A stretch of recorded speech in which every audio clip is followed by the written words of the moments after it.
Hello Internet, this will be my first vlog in a series of many for my senior project. I'm going to talk about an issue today that I think affects a great number of us, certainly me. Something I don't like to see in today's society. I think it's a little too prevalent. It's when kids, I'm sure we've all seen this, kids who have simply not been taught how to fail. It goes back to something that was dubbed the self-esteem movement. Doctors in the late 60s, early 70s were big proponents of it. Unfortunately for them, it has failed horribly because, though it was supposed to, increase a child's performance either socially or in the classroom, and unfortunately, in fact, it's led to greater violence and alcohol consumption, and has not shown to improve any of the skills it originally set out to. And I mean, we should really go to the root of the issue at hand. No one likes to fail, but why? Why? Is it, does it show incompetence, a lack of knowledge, or a skill?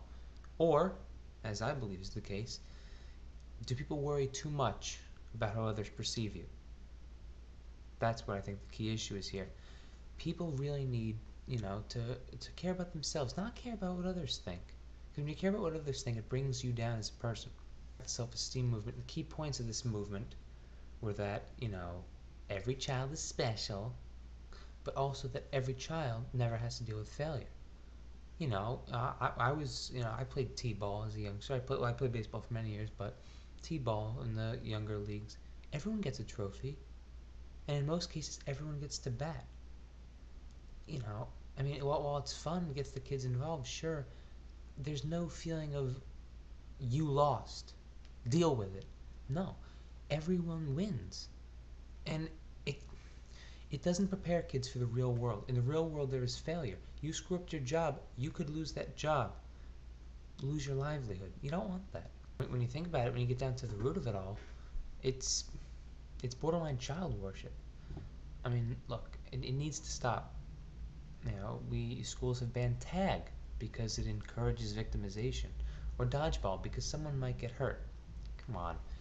Look, as harsh as it may sound, going after the kid with the pocket protector and glasses is a life lesson to take advantage of before they can take advantage of us.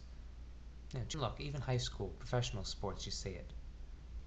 Team runs up the score, they get chastised in an article by a local newspaper. Look, you play to win the game. Herm Edwards taught us that. Herm Edwards, for those of you who don't know, is a New York Jets coach, now analyst on ESPN, who, in a press conference after a game, once uttered those famous lines, "You play to win the game." Very important. You don't play to lose the game. Sure, will it demoralize the other team? Yeah, but are you going to stop playing your hardest? Are you going to tell your players to not give their all because you might hurt someone's feelings?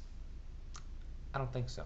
Luckily, there is a silver lining to this dark cloud of the self-esteem movement. It has been waning over the past few years, which is definitely a positive. But, I saw it in my childhood. My teacher would never make corrections in red because the color was viewed as too negative, representative of failure. So they would do it in other colors, maybe a purple or a green, because red failure, something the little angels couldn't have possibly dealt with, right? Wrong. My parents didn't coddle me like that, and I turned out okay. Sort of. Look, I'm not asking for a lot here. I just want future generations to have a realistic view on the world ahead of them. And parents, don't abuse your kids, but point out when they misbehave. Punish them if they need to. Because if you don't, we're going to have a set of smug kids who are going to become a set of smug adults. I don't think anyone wants that. I'll see you next time.